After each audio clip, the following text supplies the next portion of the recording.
Hello there. This is White Ash Flies with Colin Mahoney. Thanks for listening. Tonight we're serving you Your Tuesday Spleen in the shape of 2 poems by Jonathan Swift. The first, a Pastoral Dialogue. The second, a selection from Verses on the Death of Dr. Swift. You can find White Ash Flies and older episodes on Spotify, SoundCloud, and on Twitter at Colin Mahoney15. And now, 2 poems by Jonathan Swift on White Ash Flies. A Pastoral Dialogue. Dermot Sheila. A nymph and swain, Sheila and Dermot hight, who wont to weed the court of Gosford knight, while each with stubbed knife removed the roots that raised between the stones their daily shoots.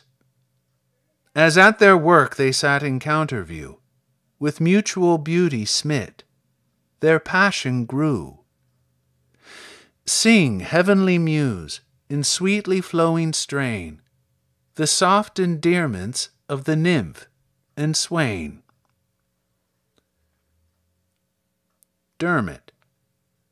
My love to Sheila is more firmly fixed than strongest weeds that grow these stones betwixt. My spud these nettles from the stones can part, no knife so keen to weed thee from my heart. Sheila. My love for gentle Dermot faster grows than yon tall dock that rises to thy nose. Cut down the dock, 'twill sprout again. But oh, love rooted out, again will never grow. Dermot. No more that briar thy tender leg shall rake. I spare the thistle for Sir Arthur's sake. Sharp are the stones, take thou this rushy mat. The hardest bum will bruise with sitting squat. Sheila. Thy breeches torn behind, stand gaping wide. This petticoat shall save thy dear backside. Nor need I blush, although you feel it wet. Dermot, I vow, 'tis nothing else but sweat. Dermot. An old stubborn root I chanced to tug, when the Dean threw me this tobacco plug.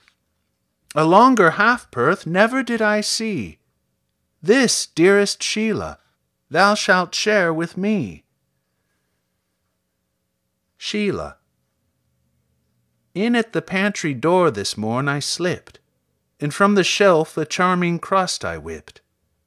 Dennis was out, and I got hither safe, and thou, my dear, shalt have the bigger half. Dermot. When you saw Tady at long bullets play, you sat and loused him all the sunshine day. How could you, Sheila, listen to his tales, or crack such lice as his betwixt your nails? Sheila. When you with Una stood behind a ditch, I peeped and saw you kiss the dirty bitch. Dermot. How could you touch those nasty sluts? I almost wished this spud were in your guts. Dermot. If Una once I kissed, forbear to chide. Her aunt's my gossip by my father's side. But if I ever touch her lips again, may I be doomed for life to weed in rain.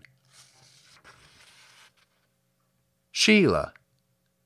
Dermot, I swear, though Tady's locks could hold 10,000 lice, and every louse was gold, him on my lap you never more should see, or may I lose my weeding knife, and thee. Dermot. Oh, could I earn for thee, my lovely lass, a pair of brogues to bear thee dry to mass. But see, where Nora with the sowens comes, then let us rise and rest our weary bums.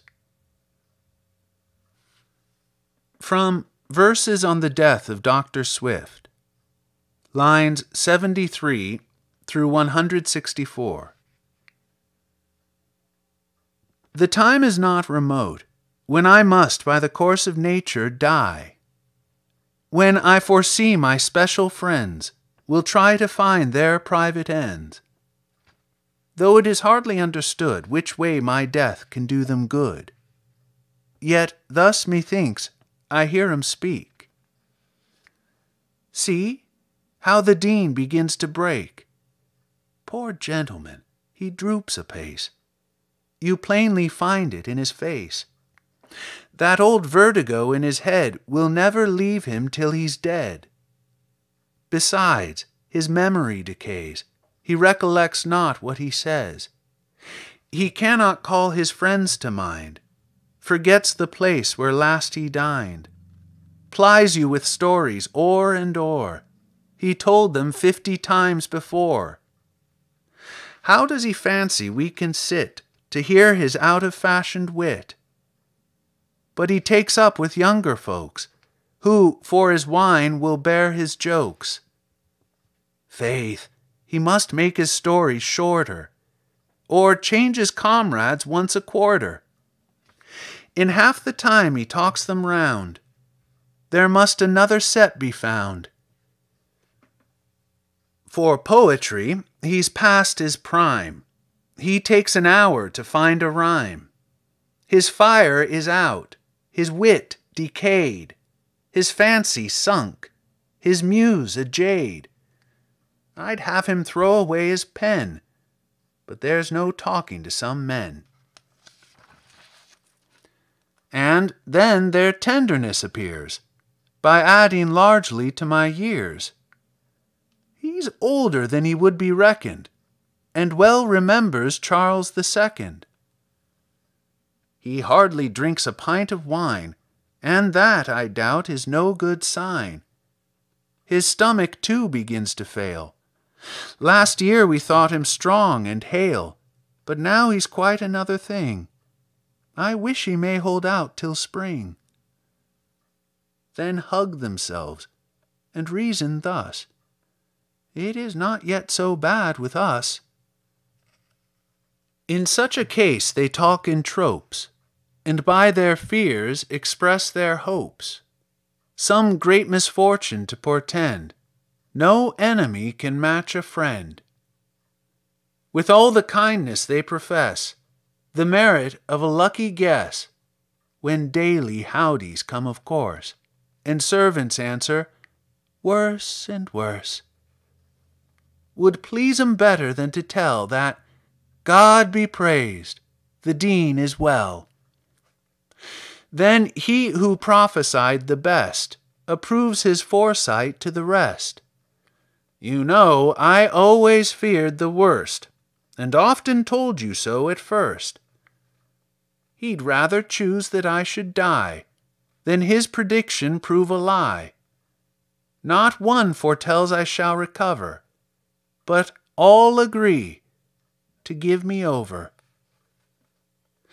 Yet should some neighbor feel a pain just in the parts where I complain, how many a message would he send, what hearty prayers that I should mend, inquire what regimen I kept, what gave me ease and how I slept, and more lament when I was dead than all the snivellers round my bed. My good companions, never fear, for though you may mistake a year, though your prognostics run too fast, they must be verified at last. Behold the fatal day arrive. How is the Dean? He's just alive. Now the departing prayer is read. He hardly breathes. The Dean is dead. Before the passing bell begun, the news through half the town is run. Oh, may we all for death prepare. What has he left? And who's his heir? I know no more than what the news is. 'Tis all bequeathed to public uses. To public use? A perfect whim. What had the public done for him? Mere envy, avarice, and pride. He gave it all, but first he died. And had the dean in all the nation no worthy friend, no poor relation, so ready to do strangers good, forgetting his own flesh and blood?